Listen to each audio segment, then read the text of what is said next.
My name is Kelsey Young, and my role with the Artemis missions is I am the Artemis Science Flight Operations Lead.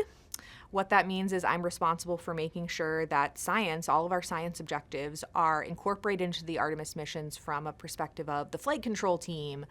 Do we have science representation on the flight control team? Does that science team have the infrastructure that they need to be successful?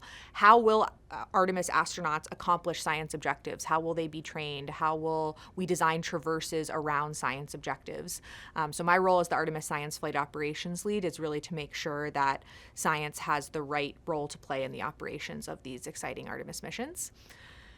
For Artemis II, my role on the Artemis II mission is I am the lead for the lunar science objectives for the mission. So when the crew are flying by the moon, they'll be taking pictures, of course, out the window at the lunar surface. They'll be making observations, and my role is to lead those lunar science objectives.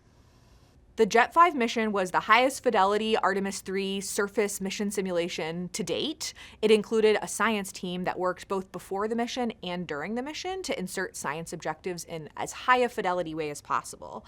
What that science team did was, before the mission happened, they interrogated the landing site with, of course, their science glasses on. What science questions did they want to answer? Where did they want the crew member to go to address those science objectives? And the EVA, or spacewalk, traverses were built in large part around those science objectives. During the JETT5 test, that same science team supported the EVAs from Mission Control in Houston, so they were able to provide science guidance up to the crew on where to sample, how to best address the science objectives, and how to maximize the return from the JETT5 mission, just like they'll be doing with the Artemis III mission to the lunar South Pole.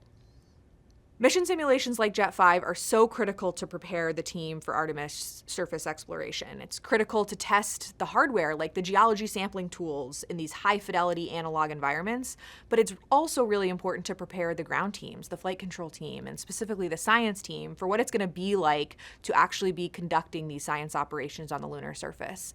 For example, how should the science team structure themselves? How do they insert that science guidance, those science recommendations, up into the rest of the mission control team? How do we develop the ground support infrastructure, the tools that we need to work in mission control? These mission simulations are really critical to give us these testing opportunities to allow us to figure out how our teams will operate. The San Francisco Volcanic Field is the field site for the JETT5 mission simulation. It's near Flagstaff, Arizona, which is an area that's actually long been used as an analog for preparing for planetary surface exploration. Apollo crews trained not too far away from where the JETT5 mission simulation occurred. And that San Francisco Volcanic Field was chosen in large part because the terrain, mimics the lunar surface in a lot of really critical ways. It has the types of science objectives accessible to mission simulation crews that Apollo and Artemis astronauts have answered and will answer. It's the right scale of exploration. So the science targets, the EVA targets, the spacewalk targets are at the right scale of exploration that Artemis astronauts will experience. So it gives us a really high fidelity and robust way to test our hardware and our infrastructure in a high fidelity environment. And for me as a scientist, it's really exciting because it enables us to ask robust and compelling science questions that our crew members for JETT5 will have to answer and have to rely on the science team real time to help them answer, which makes it a really ideal testing opportunity to start to prepare for the Artemis missions. The JETT5 EVAs, or spacewalks, the traverses that the astronauts were running out in the field, were designed in part around science objectives. They included astronauts visiting sites of interest from a scientific perspective, collecting samples of the rocks and the regolith in the area to answer science questions that the science team was really excited to have the astronauts' perspective on. We conducted some of the JETT5 EVAs during the day and some of them at night, and the reason for that was to test a variety of lighting conditions. One of the exciting things about exploration at the lunar South Pole is that the lighting environment is really dynamic. The sun is going to be moving within the course of one surface mission, and the astronauts will have to be prepared to encounter a variety of different lighting environments. So by testing some during the day and some at night, it enables our teams to prepare for everything that Artemis astronauts might experience. The JETT5 EVAs were conducted with astronauts in the field out in Arizona in our test site, but they were supported by a mission control team back on Earth, so to speak, which in this case meant Houston, Texas, and mission control. So we had a full EVA flight control team supporting the JETT5 EVAs at the traverses as they were conducted. And as a part of that flight control team, we had a full science team in the loop as well. So just like we expect for future Artemis missions, we had a science backroom full of lunar scientists and geologists providing guidance to the crew real time. And we also had a science flight controller embedded in the EVA flight control team as that sort of senior voice for science within the rest of the EVA flight control disciplines. The science evaluation room is the science backroom for Artemis missions, and we actually had that science backroom populated for the JETT5 EVAs as well. What the science backroom or science evaluation room for Artemis is actually the brain trust of lunar scientists and geologists who are responsible for accomplishing our lunar science and lunar surface science and geologic observations and objectives during each Artemis mission.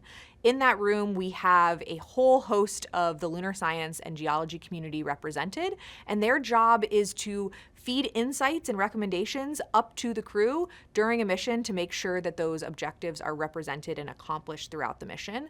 So it's really kind of where the lunar science magic happens within the flight control team and within mission control back on Earth during an Artemis mission. The science evaluation room or science backroom for an Artemis mission has a lot of different kind of roles and expertise represented within it.